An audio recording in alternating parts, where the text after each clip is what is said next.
পবিত্র জিলহজ মাস অতিক্রম করে মুহররম মাসের দিকে এগিয়ে যাচ্ছি এবং মুহররম মাসের 10 তারিখ আশুরা মুহররম, যা ইসলামের ইতিহাসে এক অন্যতম শ্রেষ্ঠতম দিন।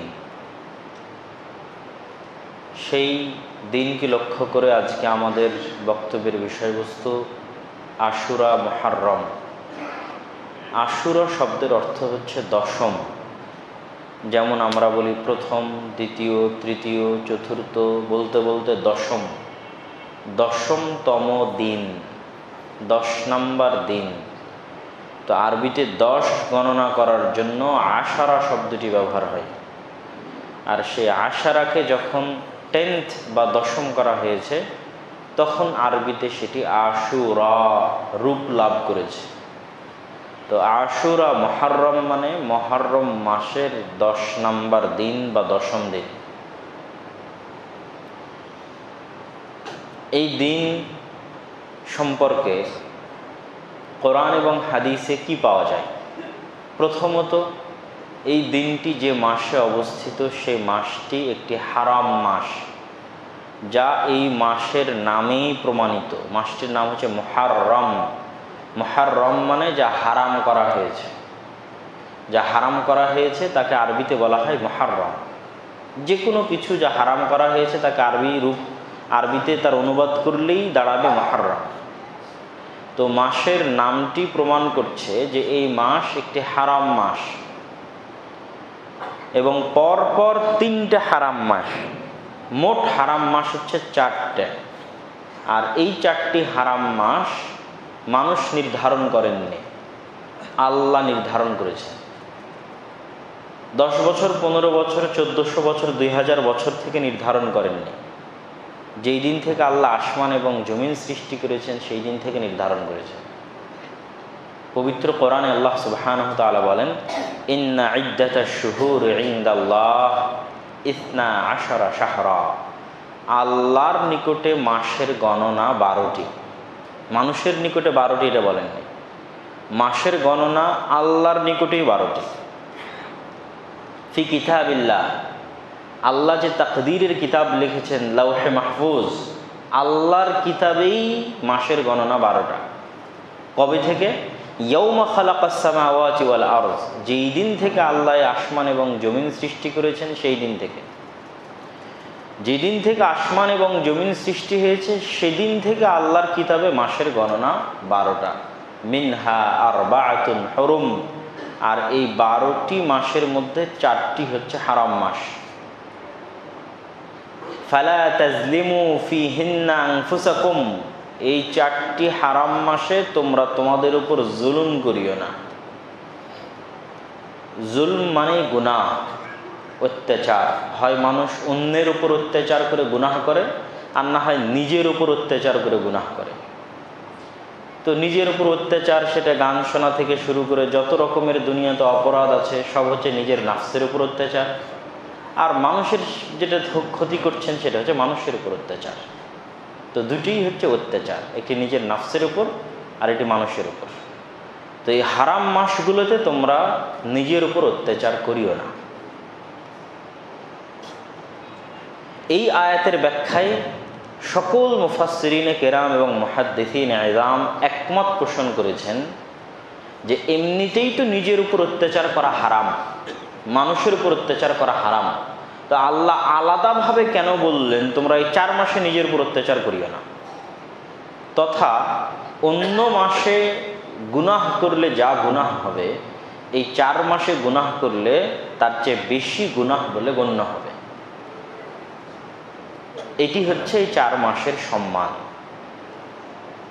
যে কোনো কিছুকে যখন হারাম করা হয়, নিষিদ্ধ করা হয়, তখন 2টি কারণে নিষিদ্ধ হতে পারে। সম্মানের কারণেও নিষিদ্ধ হতে পারে, জঘন্য এবং নিকৃষ্টতার কারণেও নিষিদ্ধ হতে পারে। নিষিদ্ধ মানেই খারাপ, জঘন্য এমনটি নয়। অনেক কিছু আছে যা সম্মানের কারণে নিষিদ্ধ। প্রধানমন্ত্রীর বাসভবনে আপনার প্রবেশ নিষিদ্ধ, এটা প্রধানমন্ত্রীর সম্মান। সেনাবাহিনীর ক্যান্টনমেন্টে আপনার প্রবেশ নিষিদ্ধ। এটা হচ্ছে সেনাবাহিনীর দাপট, ক্ষমতা। আবার অনেক কিছুই নিষিদ্ধ যেটা খারাপ, যেখানে হয়তো আগুন লেগেছে, অগ্নেয়গিরি আছে, সেখানে আপনার প্রবেশ, বা বন্যা এলাকা, আপনার প্রবেশ নিষিদ্ধ। কেন? এটা খারাপের জন্য। তো হারাম এরিয়া আছে, হারাম মাস আছে, এবং মানুষও হারাম। তাহলে হারাম এরিয়া কি? মক্কার হারাম এরিয়া, মদিনার হারাম এরিয়া, যেই এরিয়ার মধ্যে বিধর্মীদের প্রবেশ নিষিদ্ধ, যেই এরিয়ার মধ্যে বাহিরের অনেক হালাল কাজ হারাম। বাহিরে গাছ কাটা হালাল, পাখি শিকার করা হালাল, কিন্তু এই হারাম এরিয়ার মধ্যে গাছ কর্তন করা, পাখি শিকার করা, এগুলো হারাম। ঠিক হাজিরা যখন এহরাম বাঁধে, ওটাও হারাম। এহরাম হারাম থেকে এসেছে। হাজিরা যখন এহরাম বাঁধে, তখন এমন কিছু হালাল কাজকে নিজের উপর হারাম করে নেয় যা এহরামের বাইরে হালাল। যেমন বিয়ে করা এহরাম অবস্থার বাইরে হালাল, কিন্তু যখন এহরাম করে নিয়েছে তখন হারাম।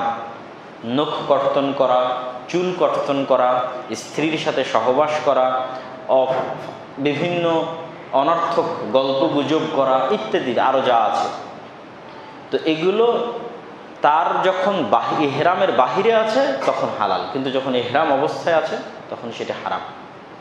তাহলে হারাম এরিয়া, এহরাম অবস্থায় হারাম, হারাম মাস। তো হারাম মাসের মূল হুকুম কি? হারাম মাসে কি হারাম? হারাম মাসে মূলত যুদ্ধ বিগ্রহ হারাম। হারাম মাসে মেইনলি মূলত যুদ্ধ বিগ্রহ হারাম। কোনো মুসলিম শাসক কোনো ইসলামী খেলাফতের জন্য অ্যাটাকিং কোনো যুদ্ধ, ব্যাটলফিল্ড নতুন করে উন্মোচন করা হারাম মাসে নিষিদ্ধ। কেউ যদি চাপিয়ে দেয় আত্মরক্ষার জন্য করবে, আর যদি ইসলামী খেলাফা মুসলিম রাষ্ট্র যুদ্ধ করতে চায় নিজে থেকে, তাহলে হারাম মাসের বাইরে শুরু করবে। হারাম মাসে কেন নিষিদ্ধ? পরপর যে 3টা মাস হারাম করা হয়েছে, এই 3 মাসে হাজিরা যেন স্বাচ্ছন্দ্যে সমগ্র পৃথিবী থেকে হজ করার জন্য মক্কায় আসতে পারে এবং ফিরে যেতে পারে। হজের 1 মাস আগে আর 1 মাস পরে। তাহলে হজ জুলহজ মাসে হচ্ছে, তো জুলহজ মাসের আগের মাস জুলকায়দা হারাম, জুলহজ মাস নিজে হারাম, আর জুলহজ মাসের পরের মাস মুহররম, যেটার আলোচনা আমরা আজকে করছি, সেটি হারাম। কেন? হাজিরা যেন নিরাপদে ফিরে আসতে পারে, এই জন্য যুদ্ধ বিগ্রহ হারাম, নিষিদ্ধ মেইনলি। তাহলে পরপর 3 মাস, আর ভিন্নভাবে আর একটা মাস হচ্ছে হারাম মাস, সেটি রজব। যেন মানুষ বছরের কোনো সময়ে যদি ওমরা করতে চায়, তাহলে যেন স্বাচ্ছন্দ্যে নিশ্চিন্তে ওমরা পালন করতে পারে। আর আরেকটা বললাম কি, মানুষ হারাম। তাহলে হারাম এরিয়া, হারাম মাস, এহরাম অবস্থায় হারাম, মানুষ হারাম। মানুষের রক্ত, মানুষের সম্পদ এবং মানুষের ইজ্জত নিষিদ্ধ, মানুষের সম্মানের জন্য নিষিদ্ধ। মানুষের গায়ের চুল বিক্রি করাও নিষিদ্ধ, যে মাথার চুল কেটে বিক্রি করবে এটাও নিষিদ্ধ। এটা হচ্ছে মানুষের সম্মানের জন্য নিষিদ্ধ। রক্ত বিক্রি করবে নিষিদ্ধ, কিডনি বিক্রি করবে নিষিদ্ধ, এটা তার মানুষের সম্মান। তো মানুষের রক্ত হারাম, মানে আপনি কোনো মানুষকে অন্যায়ভাবে মারতে পারবেন না, হত্যা করতে পারবেন না। মানুষের সম্পদ হারাম, মানে অন্য মানুষের সম্পদ অন্যায়ভাবে নিতে পারবেন না। মানুষের সম্মান হারাম। পৃথিবীর একমাত্র দিন যা মানুষের মানবাধিকার এই পর্যায়ে গিয়ে নিশ্চিত করেছে যে আর আজকের আন্তর্জাতিক বিশ্বের বহু মানবাধিকার সংস্থার কাছে আর একজনের বিরুদ্ধে লেখাটা হচ্ছে মুখের স্বাধীনতা, বাক স্বাধীনতা, আর ইসলামে আর একজনের বিরুদ্ধে লেখাই হারাম। মানে ইসলাম মানুষের সম্মান দিতে দিতে তার সম্মানকেও হারাম করে দিয়েছে, যে তুমি কারো নামে গীবত করতে পারবে না, কারো নামে অপবাদ দিতে পারবে না। যদি সত্য হয় তবুও বলতে পারবে না সেটা গীবত, যদি মিথ্যা হয় তবুও বলতে পারবে না সেটা অপবাদ। গোয়েন্দাগিরি করতে পারবে না, জাসুসি করতে পারবে না, আরও ডট ডট অনেক কিছু। তাই এগুলো হচ্ছে মানুষের সম্মান হারাম, মর্যাদা হারাম, এই জন্য হারাম। অপর মানুষ যেন আপনার দ্বারা কষ্ট না পায় কোনোভাবে, তার জন্য এই 3টা হারাম। আল মুসলিমু মান সালিম আল মুসলিমুনা মিন লিসানিহি ওয়া ইয়াদিহি, মুসলমান সেই যার জিহ্বা এবং যার হাত থেকে আর একজন নিরাপদ, যার মুখ থেকে অন্য ব্যক্তি নিরাপদ নয়, যার কলম থেকে অন্য ব্যক্তি নিরাপদ নয়, সে মুসলমান হিসেবে গণ্য হতে পারে না। তাহলে এই গেল পরপর হারাম। তো আমরা আলোচনা করছি মুহররম মাস, মুহররম মাসের 10 তারিখ। স্পেসিফিক্যালি এই মাসের কি ফজিলত? আবু হুরায়রা রাদিয়াল্লাহু তাআলা আনহু থেকে বর্ণিত, তিনি বলেন রাসূলুল্লাহ সাল্লাল্লাহু আলাইহি ওয়াসাল্লাম বলেছেন, আফযালুস সিয়ামে বা'দা রমাদান শাহরুল্লাহিল মুহররম।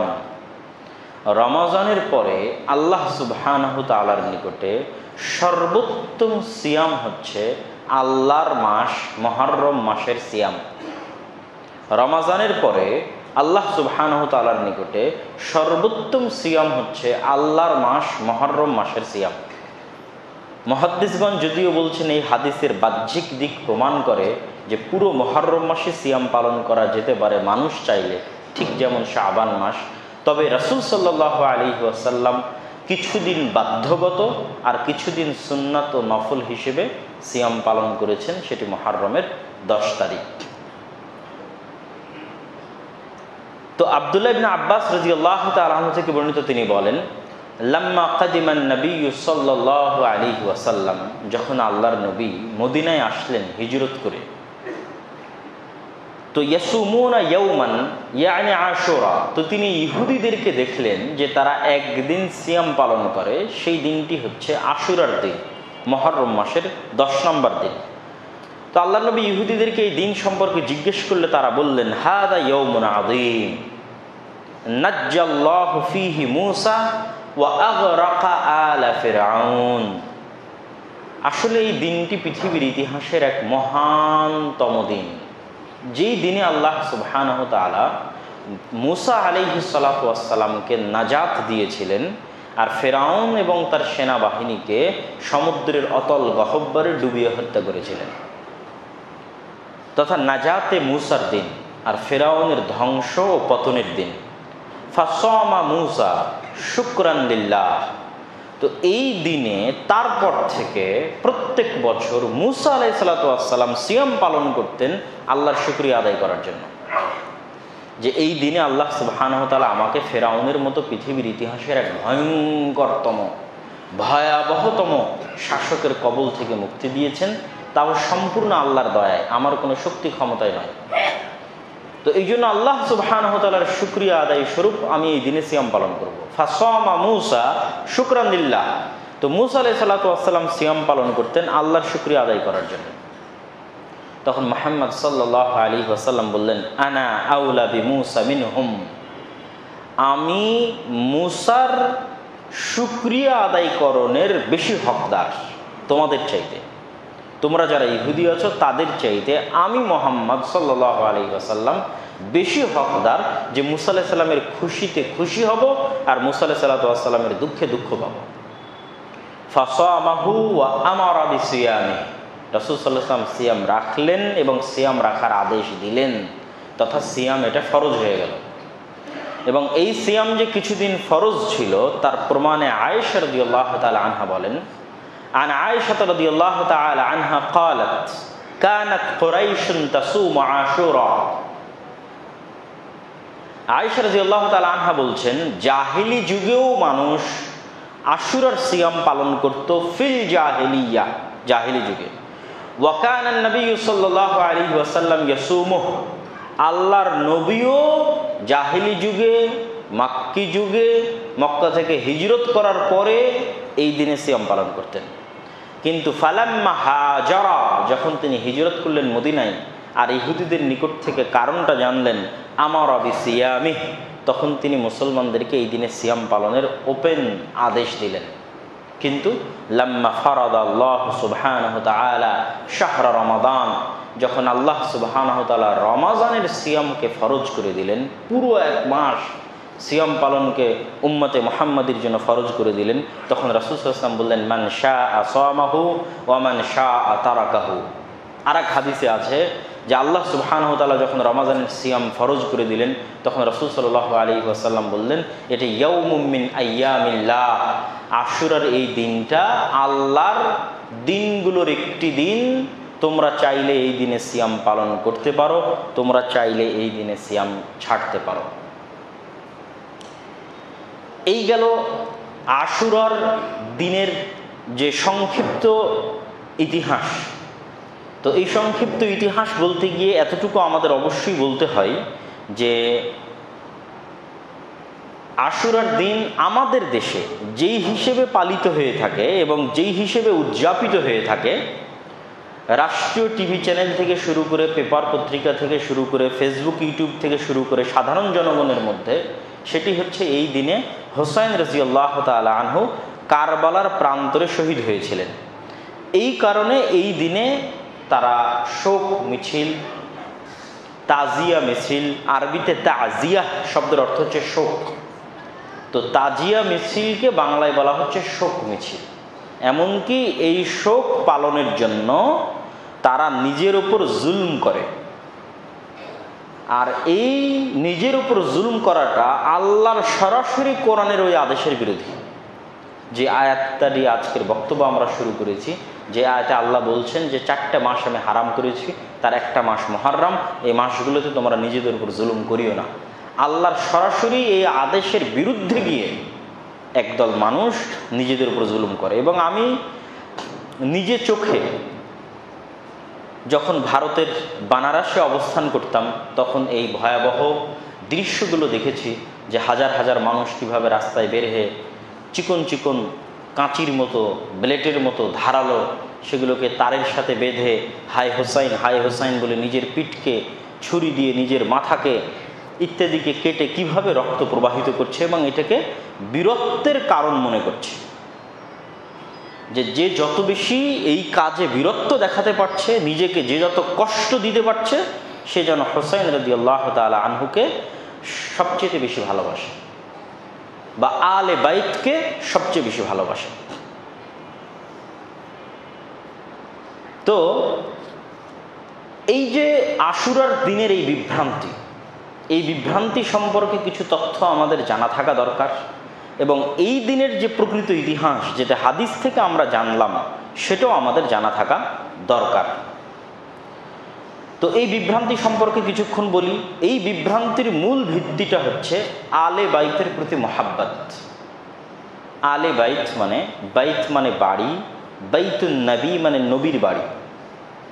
তো আলে বাইত মানে নবীর বাড়ির যারা অধিবাসী, রাসূল সাল্লাল্লাহু আলাইহি ওয়াসাল্লামের বাড়িতে যারা থাকেন, রাসূল সাল্লাল্লাহু আলাইহি ওয়াসাল্লামের যারা আত্মীয় স্বজন, তাদের প্রতি মহাব্বত বা ভালোবাসা, এটা হচ্ছে তাদের ট্রাম্প কার্ড। যে তারা এইটার আড়ালে, যে আমরা আলে বাইতকে ভালোবাসি, এটার আড়ালে তাদের এই সমস্ত অবৈধ, অনৈতিক এবং ইসলামে নিষিদ্ধ হারাম কাজগুলো পরিচালনা করে থাকে। কিন্তু সামনে দেখায় কি, যে আমরা হচ্ছে আলে বাইতকে ভালোবাসি, আর যারা আমরা আহলুস সুন্নাহ ওয়াল জামাআহ আছি, আমরা হচ্ছে আলে বাইতের শত্রু। নাউযুবিল্লাহি মিন যালিক। তো আমরা আলে বাইতকে ভালোবাসি না, তার সবচেয়ে বড় দলিল হচ্ছে রাসূলুল্লাহ সাল্লাল্লাহু আলাইহি ওয়াসাল্লাম আমাদেরকে যেই দরুদ শিক্ষা দিয়ে গেছেন, সেই দরুদ, আল্লাহুম্মা সাল্লি আলা মুহাম্মাদিন ওয়া আলা আলি মুহাম্মাদ। হে আল্লাহ, আপনি রহমত বর্ষণ করুন মুহাম্মাদের প্রতি এবং মুহাম্মাদের পরিবারের প্রতি। এটাই আলে বাইত, আলে মুহাম্মাদ, আলে বাইত। কামা সাল্লাইতা আলা ইব্রাহিম ওয়া আলা আলি ইব্রাহিম, যেমন আপনি রহমত এবং দয়া বর্ষণ করেছেন ইব্রাহিম আলাইহিস সালাতু ওয়াস সালামের প্রতি এবং ইব্রাহিমের পরিবারের প্রতি। আল্লাহুম্মা বারিক আলা মুহাম্মাদ ওয়া আলা আলি মুহাম্মাদ। হে আল্লাহ, আপনি রহমত এবং বরকত নাজিল করুন মুহাম্মদ সাল্লাল্লাহু আলাইহি ওয়াসাল্লাম এবং তার পরিবারের প্রতি, যেমন আপনি রহমত এবং বরকত নাজিল করেছেন ইব্রাহিম আলাইহিস সালাতু ওয়াস সালাম এবং তার পরিবারের প্রতি। তাহলে এই দোয়াটি আলে বাইতের প্রতি মহাব্বত এবং ভালোবাসার জন্য আহলুস সুন্নাহ ওয়াল জামাতের পক্ষ থেকে দলিল হিসেবে যথেষ্ট। বরং তারা যেই ভালোবাসা আলে বাইতের প্রতি দেখাতে চায় সেটি প্রশ্নবিদ্ধ। কেন প্রশ্নবিদ্ধ সেটি আপনাদেরকে এই মুহূর্তে সংক্ষিপ্ত আকারে তুলে ধরার চেষ্টা করি। আলে বাইতের প্রতি ভালোবাসা দেখাতে গিয়ে তারা শুধুমাত্র হুসাইন ইবনে আলী রাদিয়াল্লাহু তাআলা আনহুমা আজমাইন, আলী রাদিয়াল্লাহু তাআলা আনহু, যিনি আল্লাহর নবীর চাচা আবু তালেবের সন্তান, আল্লাহর নবীর মেয়ে ফাতেমার জামাই, চতুর্থ খলিফা আলী রাদিয়াল্লাহু তাআলা আনহু, আশারা মুবাশশিরিন বিল জান্নাহ, যে 10 জন জান্নাতের সুসংবাদ প্রাপ্ত তাদের একজন। আলী রাদিয়াল্লাহু তাআলা আনহুর 2 সন্তান হাসান এবং হুসাইন রাদিয়াল্লাহু তাআলা আনহুমা, যাদেরকে আল্লাহর নবী সাইয়্যিদা শাবাবে আহলিল জান্নাহ, জান্নাতের যুবকদের সর্দার হিসেবে ঘোষণা করেছেন হাসান এবং হুসাইন রাদিয়াল্লাহু তাআলা আনহুমাকে। তাদের একজন হচ্ছেন হুসাইন রাদিয়াল্লাহু তাআলা আনহু, যিনি রাজনৈতিক মতভেদের কারণে ইয়াজিদের শাসন আমলে ইরাকের কুফা নগরীর কারবালা প্রান্তরে কুফার যিনি গভর্নর ছিলেন ওবাইদুল্লাহ বিন জিয়াদ, তার নেতৃত্বে যে যুদ্ধ হচ্ছিল সেই যুদ্ধ অবস্থায় মৃত্যুবরণ করেন। এখানে কয়েকটা জিনিস মাথায় রাখতে হবে। ইয়াজিদ ইবনু মুআবিয়া ইবনু আবি সুফিয়ান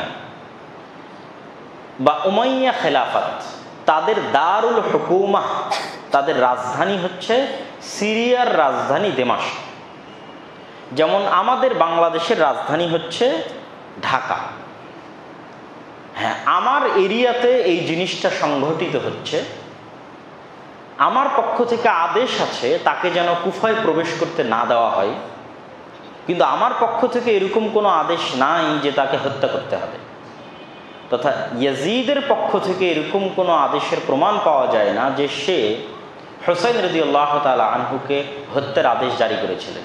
তবে অবশ্যই তাকে এই শর্ত না মানলে যেন কুফায় ঢুকতে না দেওয়া হয় এই আদেশ ছিল। কিন্তু তিনি ছিলেন ইরাক থেকে বহু দূরে আর এক দেশ সিরিয়া, সেই সিরিয়ার রাজধানী দামেস্কে। আর এখানে অন দ্য ফিল্ডে, গ্রাউন্ডে, ইরাকের কুফায় হুসাইন রাদিয়াল্লাহু তাআলা আনহুর বিরুদ্ধে যুদ্ধ করছিল ওবাইদুল্লাহ বিন জিয়াদ, এবং সরাসরি যারা হত্যায় সংযুক্ত ছিল তাদের মধ্যে একজনের নাম হচ্ছে সিমার। তো অবশ্যই প্রত্যেকটি হত্যা নিন্দনীয়।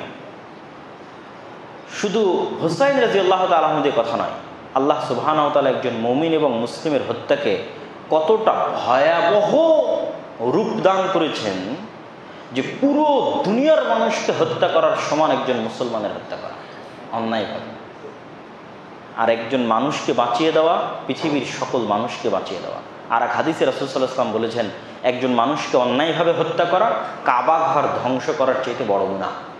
তথা আল্লাহর নিকটে একটা মানুষের নিরপরাধ মানুষের আত্মার মূল্য কাবা ঘরের চাইতে বেশি। তথা আমি নিজে হাতে কাবা ঘর ভেঙে দিব, তাতে আমি যত বড় অপরাধ করব, আমি নিজে হাতে একজন মানুষকে অন্যায়ভাবে হত্যা করব তার চেয়ে বড় অপরাধ করব। তো হত্যা অবশ্যই নিন্দনীয়, কিন্তু আমাদের মাথায় রাখতে হবে যে ইসলামের ইতিহাসে এরকম মাজলুম অবস্থায় হুসাইন রাদিয়াল্লাহু তাআলা আনহুর চাইতেও যারা শ্রেষ্ঠতম তারা নিহত হয়েছে। যেমন ওমর রাদিয়াল্লাহু তাআলা আনহু মানুষের আক্রমণে হত্যায় নিহত হয়েছে। উসমান রাদিয়াল্লাহু তাআলা আনহু, যিনি 3য় খলিফা, তাকে কোরআন পাঠরত অবস্থায় তার ঘরের মধ্যে চারিদিক থেকে আবদ্ধ করে মানুষ তাকে হত্যা করেছে। এরকম আরও বহু বড় বড় সাহাবী তারা বিভিন্ন রাজনৈতিক কারণে হত্যার শিকার হয়েছে। তো হুসাইন রাদিয়াল্লাহু তাআলা আনহুর হত্যা যেমন কষ্ট এবং দুঃখ এবং হৃদয় বিদারক, উসমান রাদিয়াল্লাহু তাআলা আনহুর হত্যাও কষ্ট এবং হৃদয় বিদারক, ওমর রাদিয়াল্লাহু তাআলা আনহুর হত্যাও কষ্ট এবং হৃদয় বিদারক, আলী রাদিয়াল্লাহু তাআলা আনহুর হত্যাও কষ্ট এবং হৃদয় বিদারক। কিন্তু তাদের কোনো হত্যাকে কোনো মুসলমানদের কোনো শাসক রাজনীতিকরণ করেননি, যে সেই হত্যাকে পুঁজি করে আমি আবার কিছু বিজনেস করব। রাজনীতিকরণ, যেমন আমাদের দেশের ইতিহাসের অনেক কিছু রাজনীতিকরণ হয়েছে।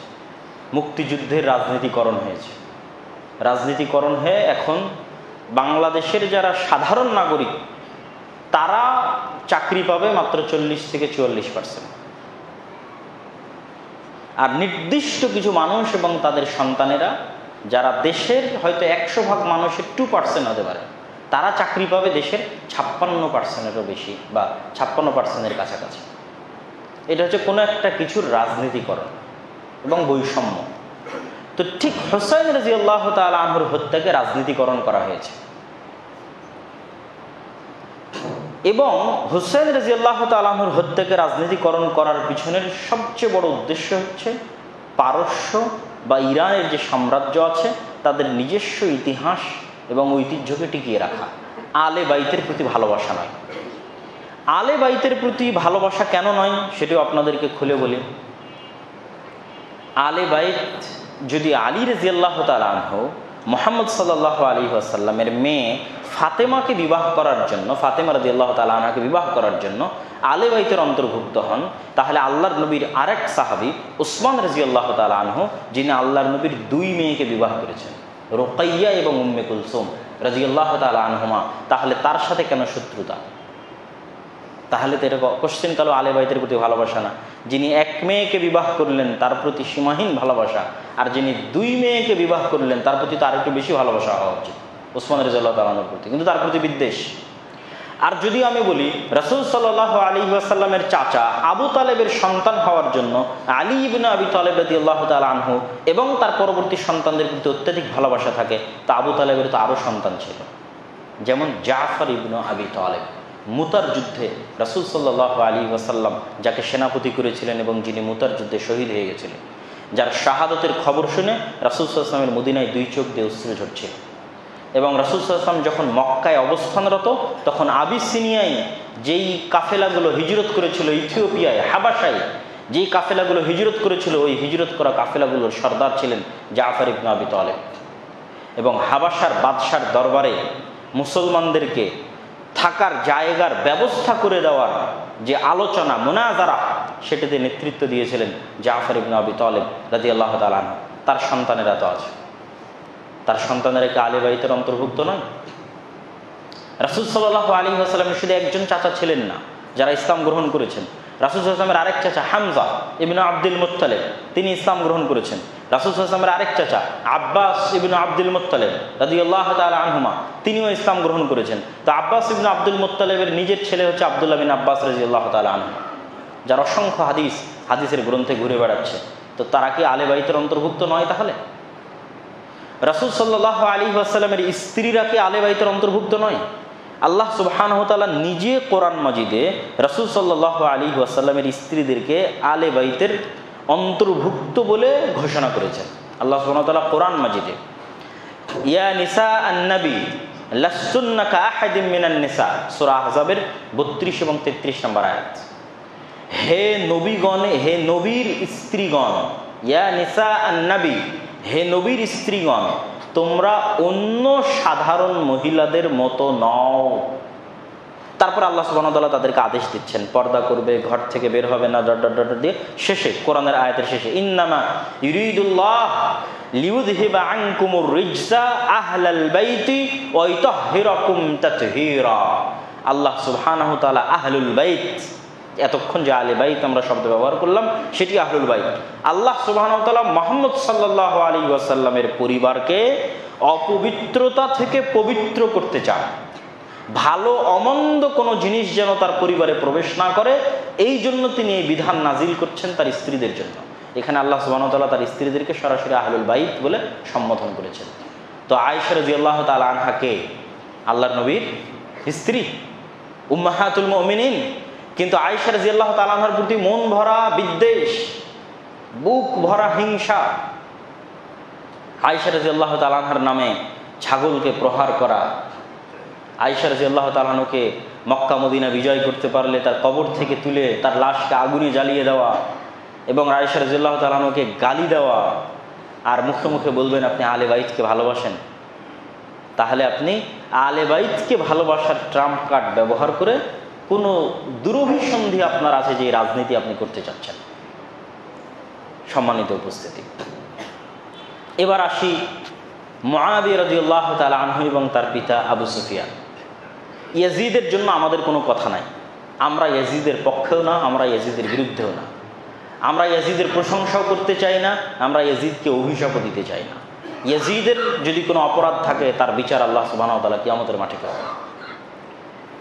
ইয়াজিদ আমাদের নিকটের সাধারণ 10 জন মুসলমানের মতো একজন মুসলমান, সাধারণ 10 জন মুসলিম শাসকের মতো একজন মুসলিম শাসক। হাজ্জাজ ইবনে ইউসুফ মুসলিম শাসক, অত্যাচার করত, জুলুম করত, তার মতো একজন মুসলিম শাসক ইয়াজিদ। কিন্তু মুআবিয়া রাদিয়াল্লাহু তাআলা আনহু, ইয়াজিদের বাবা মুআবিয়া রাদিয়াল্লাহু তাআলা আনহু এবং তার বাবা আবু সুফিয়ান রাদিয়াল্লাহু তাআলা আনহু দুইজনই আল্লাহর নবীর সাহাবী। তাদের দুইজনকে অপমান করা, অপদস্থ করা, গালিগালাজ করা এবং আলে বাইতের শত্রু হিসেবে চিহ্নিত করা, আমরা এটির শক্ত বিরোধী। দুটো কারণ বলি। এক, মুআবিয়া ইবনে আবি সুফিয়ান রাদিয়াল্লাহু তাআলা আনহুরাও রাসূল সাল্লাল্লাহু আলাইহি ওয়াসাল্লামের বংশধর। কিভাবে রাসূল সাল্লাল্লাহু আলাইহি ওয়াসাল্লামের বংশধর? রাসূল সাল্লাল্লাহু আলাইহি ওয়াসাল্লামের বংশনামা হচ্ছে মুহাম্মদ ইবনে আব্দুল্লাহ ইবনে আব্দুল মুত্তালিব ইবন হাশিম ইবন আব্দে মানাফ। আব্দে মানাফের ছেলে হাশিম, হাশিমের ছেলে আব্দুল মুত্তালিব, আব্দুল মুত্তালিবের ছেলে আব্দুল্লাহ, আব্দুল্লাহর ছেলে মুহাম্মদ সাল্লাল্লাহু আলাইহি ওয়াসাল্লাম। তো এই যে আব্দে মানাফ, যার ছেলে হাশিম, বানু হাশিম, এই আব্দে মানাফের আর এক ছেলের নাম হচ্ছে আব্দে শামস। সেই আব্দে শামসের ছেলের নাম উমাইয়া এবং উমাইয়ার ছেলের নাম হচ্ছে হারব, হারবের ছেলের নাম হচ্ছে সখর এবং সখরের ছেলের নাম হচ্ছে আবু সুফিয়ান। তত খুব বেশি দূরে গিয়ে মুআবিয়া বিন আবি সুফিয়ান রাসূল সাল্লাল্লাহু আলাইহি ওয়াসাল্লামের আত্মীয় নয়, কাছে গিয়েই আত্মীয়। হ্যাঁ, আল্লাহ সুবহানাহু ওয়া তাআলা পুরো পৃথিবীর মধ্যে ইব্রাহিম আলাইহিস সালামের বংশকে চয়ন করেছেন, আর ইব্রাহিম আলাইহিস সালাতু ওয়াস সালামের বংশের মধ্যে কুরাইশ বংশকে চয়ন করেছেন, আর কুরাইশ বংশের মধ্যে বানু হাশিমকে চয়ন করেছেন, আর বানু হাশিমের মধ্যে মুহাম্মদ সাল্লাল্লাহু আলাইহি ওয়াসাল্লামকে চয়ন করেছেন। কিন্তু এই যে কুরাইশ বংশের শ্রেষ্ঠত্ব, আলে ইব্রাহিমের শ্রেষ্ঠত্ব, এই শ্রেষ্ঠত্বগুলো তো মুআবিয়া এবং আবু সুফিয়ানও পায়, তারাও তো কুরাইশ বংশ, রাসূল সাল্লাল্লাহু আলাইহি ওয়াসাল্লামের পর দাদার আপন ভাইয়ের ছেলে। 1 নম্বর পয়েন্ট। 2 নম্বর পয়েন্ট, মুআবিয়া ইবনে আবি সুফিয়ান রাদিয়াল্লাহু তাআলা আনহুর আপন বোন এবং আবু সুফিয়ান রাদিয়াল্লাহু তাআলা আনহুর কন্যা উম্মে হাবিবা রাদিয়াল্লাহু তাআলা আনহা রাসূল সাল্লাল্লাহু আলাইহি ওয়াসাল্লামের স্ত্রী।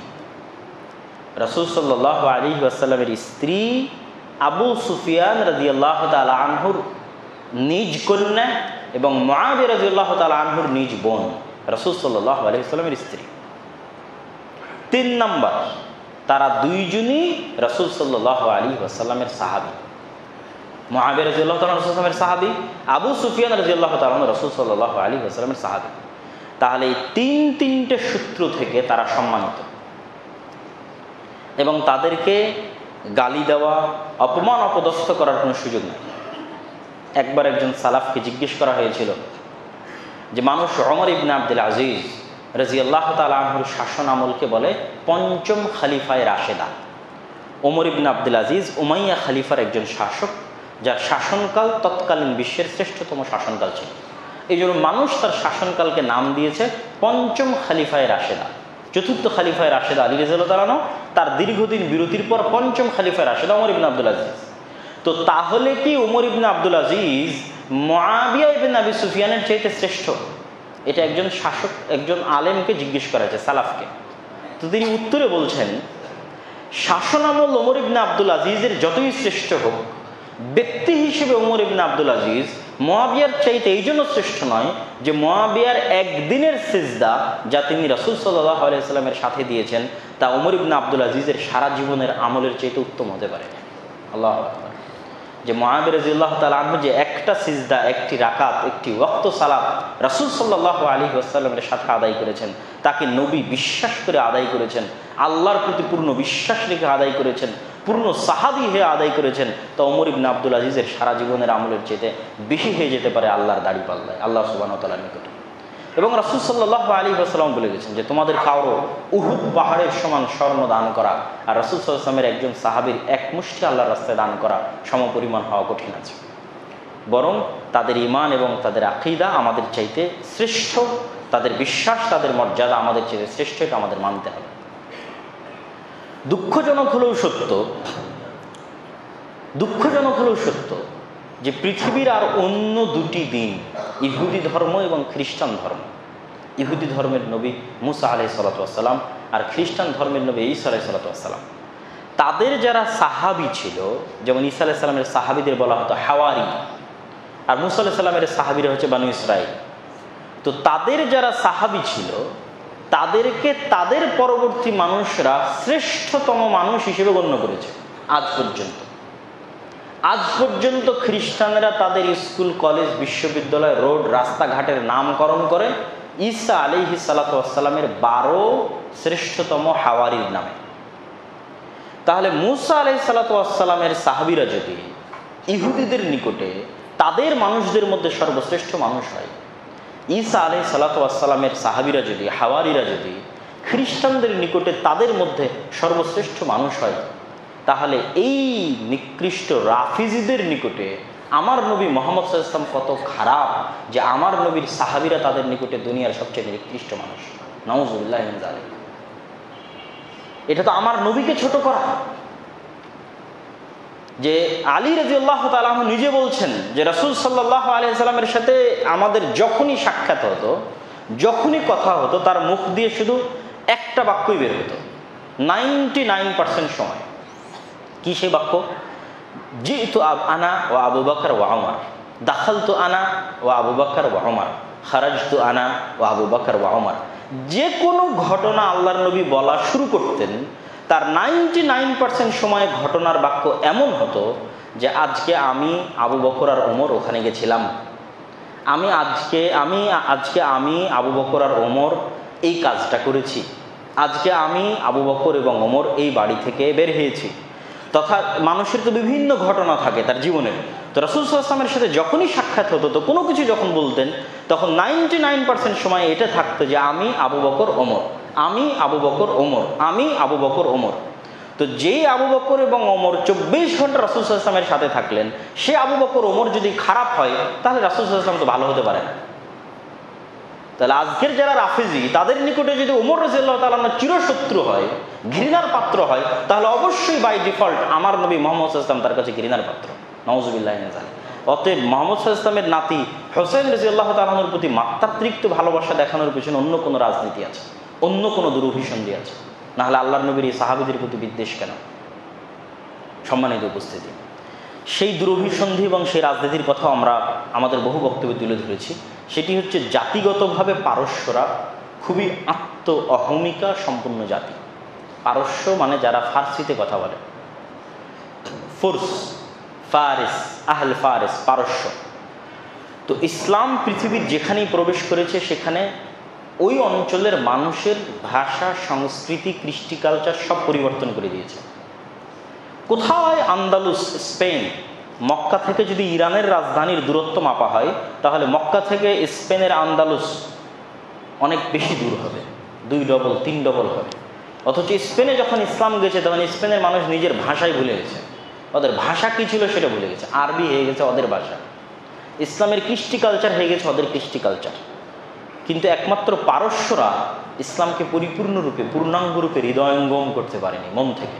উদখুলু ফিস-সিলমি কাফা, পরিপূর্ণরূপে ইসলামে প্রবেশ করে, এটা তারা পারেন। এটি না পারার কারণে তাদের যেই রাজকুমারী বন্দি অবস্থায় কাদিসিয়ার যুদ্ধ পরবর্তী ওমর রাদিয়াল্লাহু তাআলা আনহুর শাসন আমলে পারস্য সাম্রাজ্য মাটির নিচে, পায়ের নিচে তছনছ হয়ে যায়। তো পারস্য সাম্রাজ্যের রাজকুমারী যখন বন্দি অবস্থায় মদিনায় আসে, তখন ওমর রাদিয়াল্লাহু তাআলা আনহু তার শ্রেষ্ঠত্ব এবং তার মর্যাদার কারণে, যেহেতু সে আরেক রাজার কন্যা, তার শ্রেষ্ঠত্ব, তার মর্যাদার কারণে হোসাইন রাদিয়াল্লাহু তাআলা আনহুর সাথে বিবাহ বন্ধনে আবদ্ধ করে দেয় ওমর রাদিয়াল্লাহু তাআলা আনহু নিজে, তার শাসন আমলে, তার খেলাফত আমলে, রাজকুমারীর সম্মানের কারণে। এই একটা ওসিলা বা অজুহাত তারা পেয়ে যায় যে হোসাইন রাদিয়াল্লাহু তাআলা আনহু এবং তার পরবর্তী বংশধরকে যদি আমরা ধরে রাখতে পারি, তাহলে ওই যে আমাদের অতীত পারস্য সাম্রাজ্যের একটা নিশানি, একটা আলামত বা একটা চিহ্ন আমরা ধরে রাখতে পারলাম। অতএব হোসাইন রাদিয়াল্লাহু তাআলা আনহু এবং তার সন্তানেরাই আমাদের কাছে সব কিছু। আর যার হাতে আমাদের পারস্য সাম্রাজ্য ধ্বংস হয়ে গেল, ওমর রাদিয়াল্লাহু তাআলা আনহু, সে হচ্ছে আমাদের সবচেয়ে বড় শত্রু।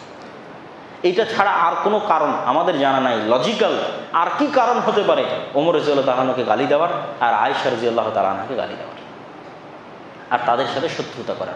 তো সম্মানিত উপস্থিতি, অতএব কখনোই এটি আলে বাইতের প্রতি ভালোবাসা নয়, বরং এটি ইসলামের প্রতি বিদ্বেষ এবং এক দুরভিসন্ধিমূলক রাজনীতি। অতএব 10ই মুহররম আনন্দের দিন, খুশির দিন। এই আনন্দের দিন, এই খুশির দিন ঘোষণা হয়েছে হোসাইন রাদিয়াল্লাহু তাআলা আনহুর ওই দিনে মৃত্যুর বহু আগে। আর যখন রাসূল সাল্লাল্লাহু আলাইহি সাল্লাম মারা গেছেন তখন তো ওহী আসা বন্ধ। তাহলে রাসূল সাল্লাল্লাহু আলাইহি সাল্লামের মৃত্যুর এত বছর পর, 40, 45, 50 বছর পর হোসাইন রাদিয়াল্লাহু তাআলা আনহু মারা যাচ্ছেন, ওইটা কখনোই দিনের অন্তর্ভুক্ত হতে পারে না। কেন? দিনই তো বন্ধ হয়ে গেছে, দিনে ঢুকার রাস্তাই তো বন্ধ হয়ে গেছে। যার মাধ্যমে ঢুকবেন তিনি তো 50 বছর আগে পৃথিবী দিয়ে চলে গেছেন সাল্লাল্লাহু আলাইহি ওয়াসাল্লাম। তাহলে কখনোই হোসাইন রাদিয়াল্লাহু তাআলা আনহুর মৃত্যু কেন্দ্রিক কোনো আমল, কোনো কাজ ইসলামের অন্তর্ভুক্ত হতে পারে না। আর কাজটা যখন হারাম, অন্যায়, সেটা তো আরো হতে পারে না। সেটা নিজেকে অত্যাচার করা, নিজের উপর মারা, এটা এমনি হারাম ইসলামে। আরো হারাম কি? একজন মানুষের শোক পালন এতদিন চলে না, সর্বোচ্চ 3 দিন চলতে পারে। স্বামীর মৃত্যুতে স্ত্রীর শোক পালন সর্বোচ্চ 4 মাস 10 দিন চলতে পারে। কিন্তু আজ 1000 বছর পর ওই দিনে শোক পালন করা হবে, আর কোনো নজির ইসলামের ইতিহাসে নাই। থাকলে ওমর রাদিয়াল্লাহু তাআলা আনহুর মৃত্যুর দিনে শোক পালন করা হতো, থাকলে উসমান রাদিয়াল্লাহু তাআলা আনহুর হত্যার দিনে শোক পালন করা হতো, আলী রাদিয়াল্লাহু তাআলা আনহুর হত্যার দিনে শোক পালন করা হতো, মুহাম্মদ সাল্লাল্লাহু আলাইহি ওয়াসাল্লামের মৃত্যুর দিনে শোক পালন করা হতো। তারা হোসেন রাদিয়াল্লাহু তাআলা আনহুর চেয়ে বেশি শ্রেষ্ঠ। তাদের বিদায় আরও বেশি হৃদয় বিদারক এবং আরও বেশি ক্ষতিকারক উম্মতে মুসলিমার জন্য। অতএব পুরোটাই এটা একটা রাজনৈতিক এজেন্ডা এবং রাজনৈতিক দুরভিসন্ধি। এর সাথে ইসলামের দূরতম কোনো সম্পর্ক নাই। তাহলে ইসলামের সম্পর্ক আশুরা মুহররমের সাথে কি? ইসলামের সম্পর্ক আশুরা মুহররমের সাথে হচ্ছে নাজাতে মুসা। এই জন্য রাসূল সাল্লাল্লাহু আলাইহি সাল্লাম হাদিসে বলেছেন, ওয়াসিয়ামু ইয়াউমে আশুরা আহতাসিবু আলাল্লাহ আন ইউকাফিরা সানাতাল্লাতী ক্বাবলা। কিছুদিন আগে আমরা আরাফার সিয়াম পালন করলাম না? আরাফার সিয়ামের ফজিলতে আপনারা শুনেছেন যে 1 বছর আগের এবং 1 বছর পরের গুনাহ মাফ হয়ে যায়।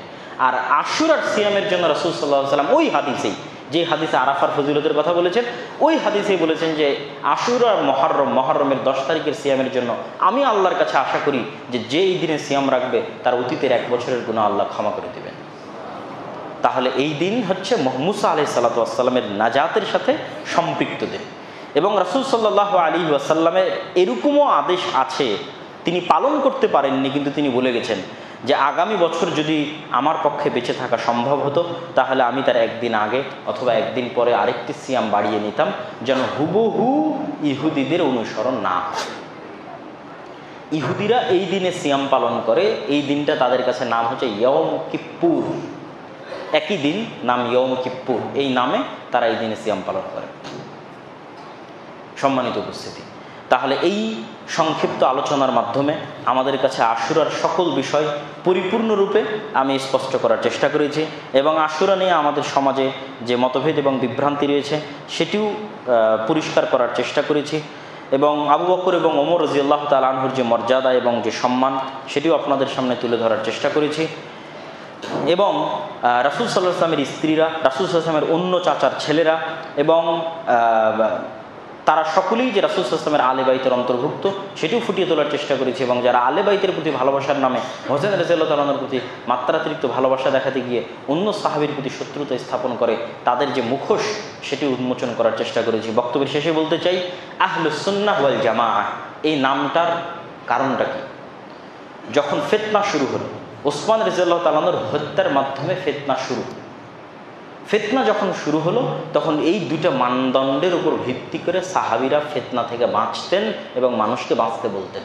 এক হচ্ছে সুন্নাহ, তুমি নিজেই কোরআন নিজের মতো বুঝিও না, ওর ব্যাখ্যায় হাদিস পেশ করো, কোরআনের ব্যাখ্যায় সুন্নাত পেশ করো। আহলুস সুন্নাহ আহলুল হাদিস একই জিনিস, আহলুল আসার একই জিনিস। কেননা খারিজিরা পথভ্রষ্ট হয়ে গেছিল নিজেই কোরআনের ব্যাখ্যা করতে গিয়ে।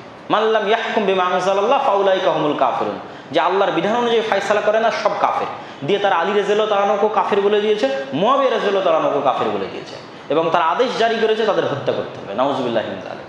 তখন আব্দুল্লাহ বিন আব্বাস তাদেরকে বোঝানোর জন্য গেছেন খারিজিদের কাছে এবং হাদিস দিয়ে দলিল দিচ্ছেন যে এই আয়াতের যে ব্যাখ্যা তোমরা আজকে করতেছো, এই আয়াত আল্লাহর নবী সবচেয়ে ভালো বুঝে, আমরা সাহাবীরা সবচেয়ে ভালো বুঝি, হাদিসের আলোকে আমাদের বুঝের আলোকে এই আয়াতের ব্যাখ্যা।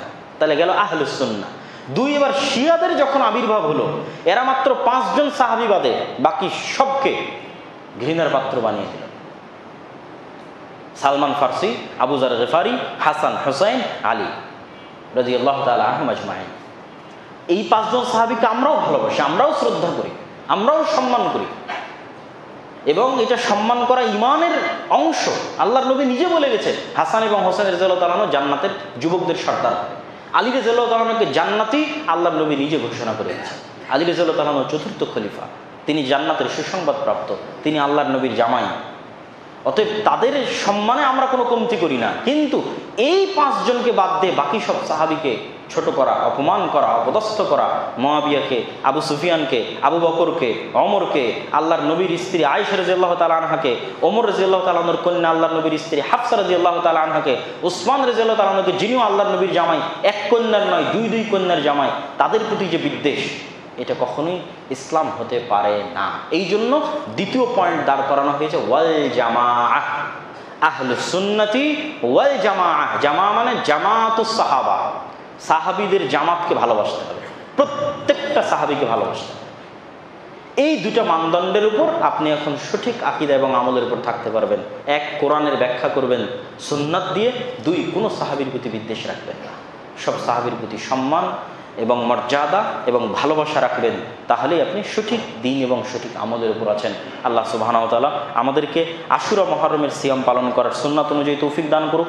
এই দিনের যে বিভ্রান্ত আকীদাগুলো রয়েছে, এই বিভ্রান্ত আকীদাগুলো থেকে বেঁচে থাকার তৌফিক দান করুক। আল্লাহুম্মা আমিন।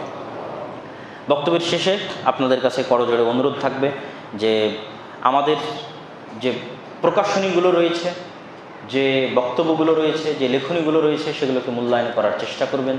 বিশেষ করে মাসিক আলী ইতিসাম আমাদের সবসময় আসা হয় না, মাসে হয়তো একবার আসার সুযোগ হয়। তো মাসিক আলী ইতিসাম এই পত্রিকার সাথে শুধু বাংলাদেশের বড় বড় আলেম জড়িত নয়, বরং ভারতেরও বড় বড় আহলুল হাদিস আলেম জড়িত।